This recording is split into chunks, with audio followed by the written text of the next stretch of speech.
디모데후서 2장 23절부터 26절에 있는 말씀을 가지고 주의 종의 자세에 대해서 말씀을 드리려고 합니다. 바울은 믿음의 아들 디모데에게 주의 종이 가져야 될 5가지 자세에 대해서 가르쳐 주고 있습니다. 그 5가지 자세가 어떤 것인지 살펴보고 왜 주의 종들은 이런 5가지 자세를 갖춰야 하는지 그것도 우리가 한번 생각을 해봤으면 좋겠습니다. 분명히 본문은 바울이 디모데에게 주의 종이 가져야 될 5가지 자세에 대해서 언급하고 있는데 꼭 주의 종만이 아닌 모든 성도들이 가져야 될 마음 자세다 라는 것을 우리가 좀 기억을 하고 받았으면 좋겠습니다. 그 첫 번째가 다투지 말아야 한다는 것입니다. 다툼을 좋아하는 사람은 많지 않을 겁니다. 하지만 살다 보면은 원치 않게 다툴 일이 생기기 마련입니다. 본문은 그 원인이 어디에 있는지를 언급하고 있는데 에베소 교회의 특수한 상황을 살펴볼 때 변론에서 그 다툼의 원인을 찾고 있습니다. 에베소 교회 안에 거짓 교사들이 들어왔고 그들이 복음을 다른 식으로 해석하고 끊임없이 변론을 일삼았던 것입니다. 그렇기 때문에 그것이 결국 소모전적인 다툼이 되었다라고 말하고 있는 것입니다. 이러한 다툼이 계속되면 영적인 열정이 식어지고 사랑이 식어지게 됩니다. 계시록에서 말씀하신 것처럼 에베소 교회가 처음 사랑을 잃어버린 게 바로 거짓 교사들과 또 이단들과 다툼 속에서 논쟁 속에서 이성적인 기능만 사용하다가 보니까 사랑이 식지 않았나라고 추측을 해볼 수가 있습니다. 우리가 이 잘못된 교리들과 싸우려고 하다가 보면은 이성적인 논리적인 것으로 대항을 해야 되거든요. 그렇게 하다가 보면은 우리의 감정과 정서는 뒷전으로 가게 되고 이성만 앞서게 되다가 보니까 사랑이 식어지고 그것이 오래 가다가 보면은 하나님께 대한 열정도 식어지게 됩니다. 그래서 이 거짓 교사들과 싸움에서 이기고 분별하고 물리쳤지만 이 열정이 식어버렸다는 또 다른 피해를 후유증을 안게 된 것, 그것이 에베소 교회였다는 것입니다. 그것이 비단 에베소 교회만의 문제가 아니고 오늘날 신앙생활하고 있는 이 교회들 그리고 또 성도들에게도 관련된 문제이기 때문에 우리가 이런 문제들을 좀 잘 짚고 넘어갔으면 좋겠습니다. 그래서 바울은 어리석고 무식한 변론을 버리라 라고 말합니다. 여기서 어리석다라는 것은 또 무식하다라고 하는 것은 지식이 부족한 상태를 말하고 있지 않습니다. 원래 우리나라에서 무식하다라고 할 때는 배운 바 학식이 없을 때 무식하다라고 하는데 오늘 본문에서 말하는 무식하다라는 것은 지식이 부족한 상태만을 말하는 게 아닙니다. 영적인 유익이 전혀 없다라는 그런 뜻, 그리고 진리에서 벗어나 있다라는 뜻, 그리고 공동체를 해치는 소모전적인 논쟁을 의미해서 바로 이 어리석고 무식한 변론이다라고 말하고 있는 것입니다. 왜 그러면 거짓 교사들은 자꾸만 이렇게 변론하기를 좋아했는가라는 것이 당시 철학 사상이 있었고 영지주의 철학 사상이 있었고 또 웅변술 같은 것을 가르치는 사람들이 있었고 돌아다니는 교사들이 있었어요. 철학과 웅변을 가르치면서 수강생들을 모아서 먹고 사는 사람들이 있었는데 자기가 많은 사람들이 모인 교회에서 논쟁을 펼쳐서 이기면은 자기 논리력과 자기 웅변술이 인정받게 되는 거예요. 그러면은 많은 제자들이 모여들 것이고 유명세를 타서 오늘날 우리 사회의 일탁 강사처럼 명예를 얻고 부를 얻을 수 있단 말입니다. 그러니까 자기들의 지식을 자랑하기 위해서 일부러 논쟁을 벌이게 되는 거죠. 그래서 그 논쟁에서 이기면은 일약 스타덤에 오르고 명예도 얻고 부도 얻으니까 그렇게 논쟁을 일삼았던 것이다 라는 것이 그 사람들은 세상에서 인정을 받고 그 다음에 세상에서 부를 얻으려고 교회에 와서 논쟁을 시작하는 것입니다. 그러나 주의 종은 그들이 원하는 세상적인 부를 얻고 명예를 얻으려고 주의 일을 하는 건 아니잖아요. 주의 복음을 전하고 진리를 지키고 죽어가는 영혼을 살리기 위해서 주의 일을 하고 있는 것이지 수강생들을 많이 모으고 명예를 얻고 돈을 벌기 위해서 주의 종의 길을 가고 있는 건 아니다라는 것이. 그러니까 그 세상적인 명예와 돈을 위해서 논쟁을 일삼는 사람들에게 말려들 필요가 없다라는 것이. 그들은 이겨서 뭔가 얻으려고 하지만 주의 종들이 논쟁에서 이겨서 뭐 얻을 게 세상적인 게 없다라는 거죠. 그러니까는 그런 소모전적인 일을 하지 말고 하나님이신 진리를 지키고 양떼를 돌보는 일을 하라라는 그런 권면으로 볼 수가 있다라는 것입니다. 국회의원들이 막 열을 올리고 싸우고 다투고 막 텔레비전에 나올 때 그러지만 그게 이제 진짜로 뭐 상대방이 미워서 그러기보다는 자기 유권자들 생각해서 그런 경우들이 많죠. 내가 국가 발전을 위해서 이렇게 열심히 일합니다. 국민들 알아주십시오. 다음에도 나에게 한 표 또 주십시오. 아마 이런 제스처가 또 마음이 그 속에 담겨 있을 거다라는 것이에요. 그래서 그런 의도들을 우리가 좀 알고 논쟁들, 쓸데없는 논쟁들을 우리가 피할 수 있는 그런 지혜가 필요하다는 것입니다. 이단들이 자꾸만 질문을 하고 토론하고 논쟁하자고 하는 것도 잘 믿고 있는 사람들의 마음에 틈을 내기 위해서, 믿음을 흔들어 놓기 위해서 그러는 것이지, 진짜 진리가 무엇인지 연구하고 탐구하려는 자세로 토론하자고 하는 것은 아니다. 그렇기 때문에 우리가 그들에게 막 토론하면서 시간 낭비하고 우리가 또 마음에 정말 많은 힘든 일들을 겪지 않도록 하는 게 좋겠다라는 것입니다. 그래서 바울은 주의 종들은 마땅히 무익한 논쟁에서 휘말려서 에너지를 낭비하면 안 된다라고 지금 말하고 있습니다. 거기다가 에너지를 다 써버리면은 하나님을 사랑하고 성도들을 사랑할 에너지를 다 소모해버리고 방전 상태가 되니까 하나님을 찾는 열정도 식어지고 성도들을 사랑하는 마음도 식게 돼 있거든요. 그러니까 그런 소모전적인 논쟁에 휘말리지 말아라 라고 말씀을 하고 있습니다. 그 다음에 두 번째로 온유해라 라고 말하고 있어요. 어떤 사람은 타고날 때부터 성품이 온유한 사람이 있어요. 또 어떤 사람은 타고날 때부터 성품이 좀 급한 사람도 있어요. 온유한 사람은 어딜 가도 싸움에 잘 휘말리지 않고 살아갈 수 있는데, 급한 사람은 어딜 가도 싸움과 다툼에 휘말릴 가능성이 많다는 것이에요.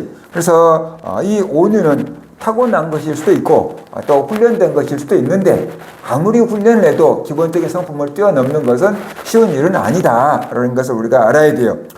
내가 좋아하는 사람이나 나를 잘 대해주는 사람을 온유하게 대하는 것은 쉽습니다. 그렇죠? 내가 좋아하는 사람 친절하게 대해주고 나를 잘해주는 사람, 나도 그 사람에게 좋은 반응 보여주는 건 그건 가능합니다.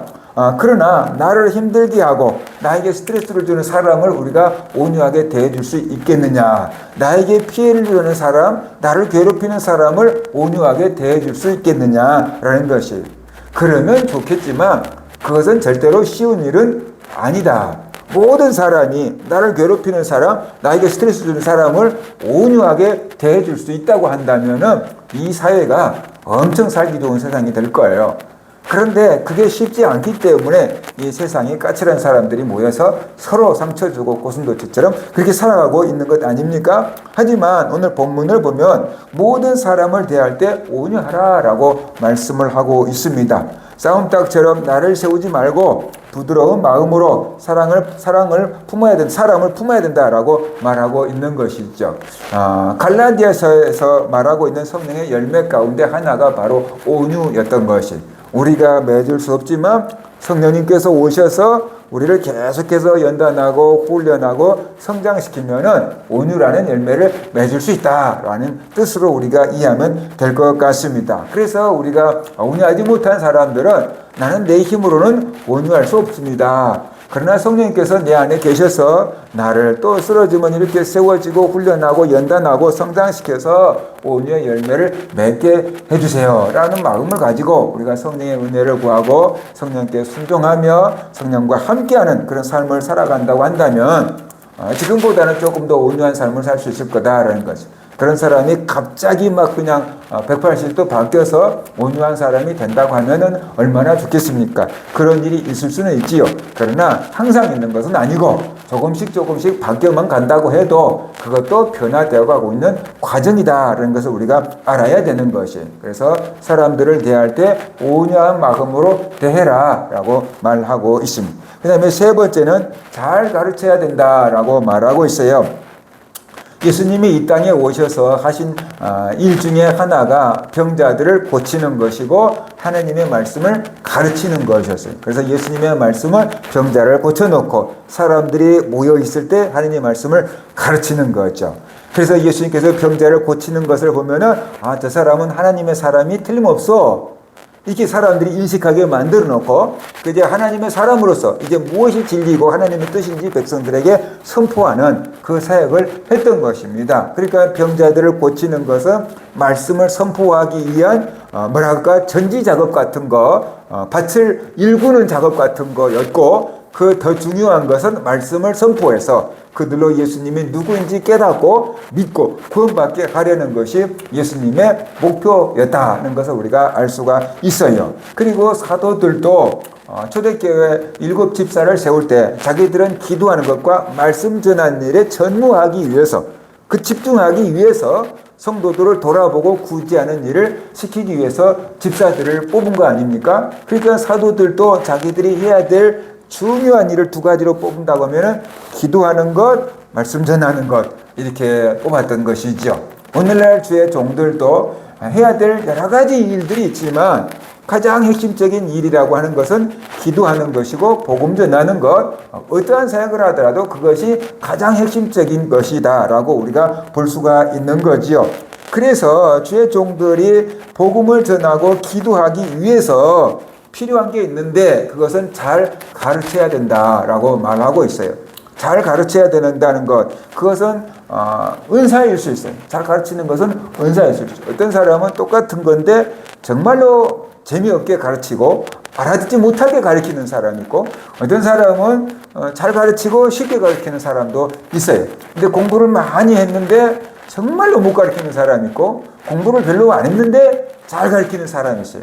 그러니까 어떤 사람은 지식만 있고 지혜가 없는 경우가 있고 어떤 사람은 지식은 조금 부족해도 지혜가 뛰어나가지고 그 작은 지식을 잘 풀어먹는 사람도 있다라는 것이에요. 지식과 지혜가 다 같이 있으면 좋겠지만 그렇지 못한 경우가 더 많은 것 같아요. 둘 중에 하나만 있어도 참 다행인 것 같은 생각이 들어요. 그런데 주의 종들은 잘 가르쳐야 된다라고 지금 말하고 있어요. 잘 가르친다는 것이 뭐냐 그러면은 똑같은 하나님의 말씀을 전하더라도 효과적으로 가르치고 그 다음에 쉽게 가르치고 상대방이 받아들일 수 있도록 가르치는 것, 아마 그것이 효과적으로 가르치는 지혜다라고 볼 수가 있는 거죠. 그래서 주의 종들은 늘 가르치는 것을 생각을 해야 됩니다. 어떻게 하면은 쉽게 가르칠까? 어떻게 하면 재밌게 가르쳐줄까?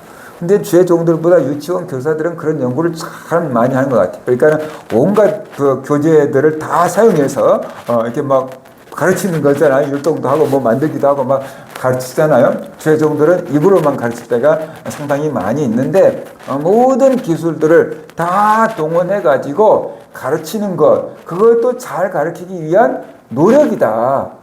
방법이다라는 것입니다. 그러니까 우리는 잘 가르치기 위해서 연구해야 되는 것. 똑같은 것을 계속 똑같은 방법으로 가르칠 게 아니고 똑같은 것을 다양한 방법으로 가르치는데 그 상대방의 수준에 맞게끔 상대방이 이해할 수 있는 방법으로 가르치는 거죠.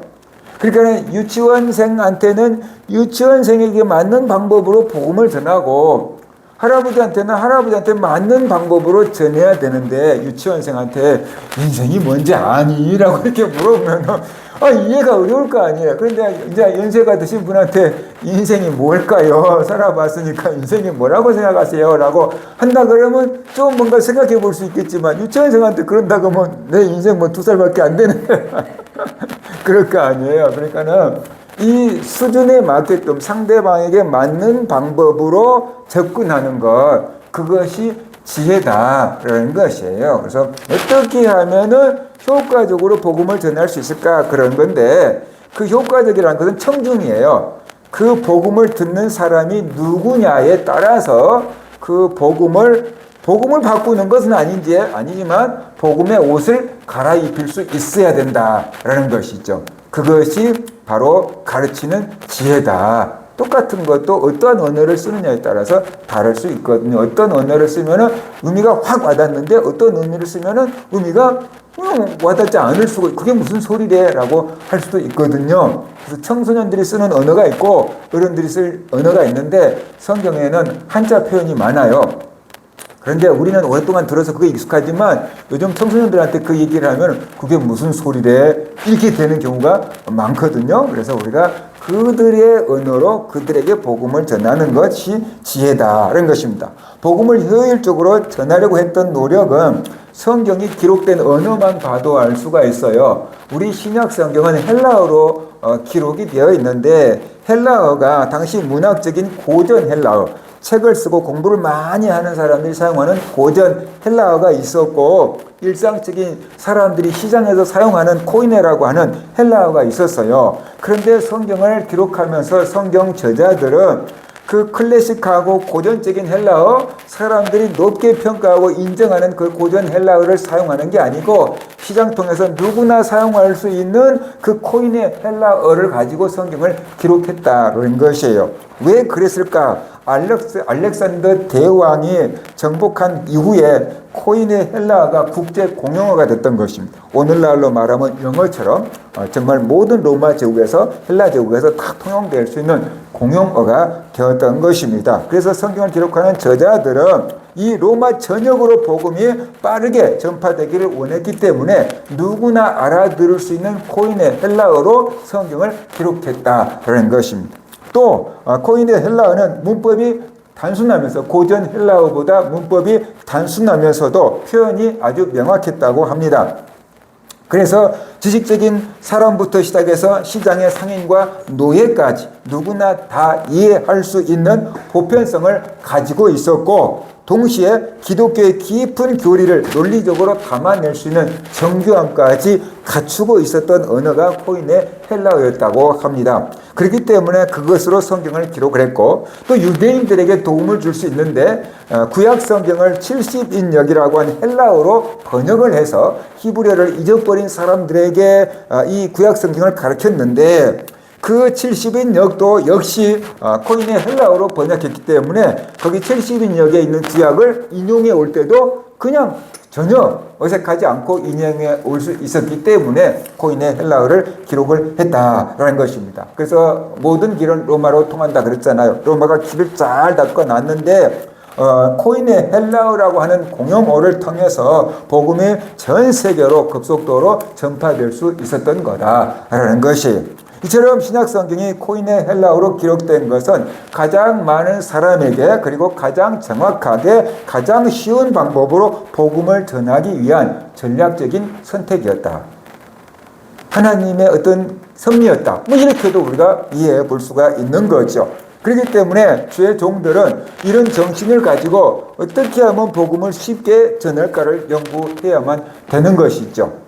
어린 아이들, 예전에 어린 아이들, 우유가 찾기가 어렵고 엄마 젖은 안 나오고 그럴 때 엄마들은 그 쌀을 씹거나 밥을 씹어가지고 미움처럼 만들어가지고 어린 아이들 먹여주기도 하고 막 그랬잖아요. 어린 아이는 소화가 안 되니까 그렇게라도 해서 먹이려고 하는 거거든요. 그처럼 영적으로 어린 사람들에게 어떻게 하면 효과적으로 복음을 전할 수 있을까 연구하고 또 그 방법을 시도해보고 그것이 주의 종들이 할 일이고 가르치는 지혜자들이 할 일이다 하는 것이. 그래서 오늘날 복음을 전하는 방법은 무엇입니까? 이제 동영상 있잖아요. 옛날에는 막 말로만 했는데 오늘은 동영상, 유튜브 같은 영상을 통해서 복음이 전파되고 SNS를 통해서 복음이 전파되잖아요. 그러니까 주의 종들이 나이 먹으면 힘들어요. 그러니까 따라가기 눈도 안 보이고 그러니까.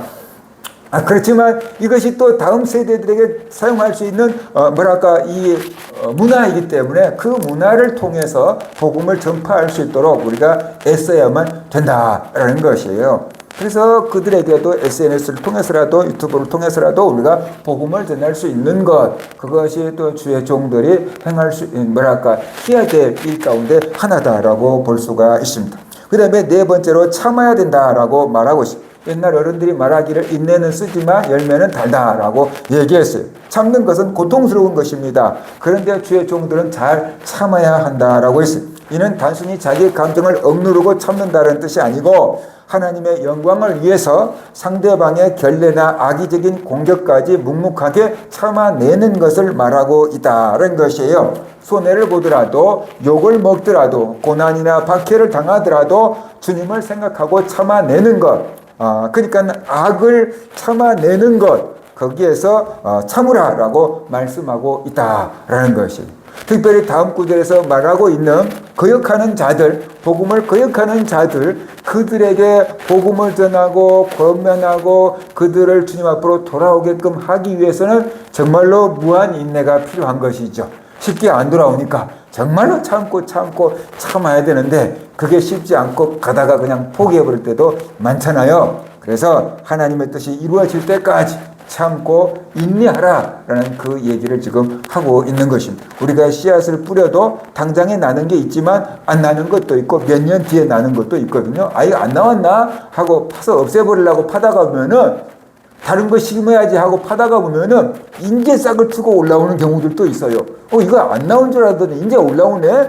그래서 또 다시 살려놓잖아요.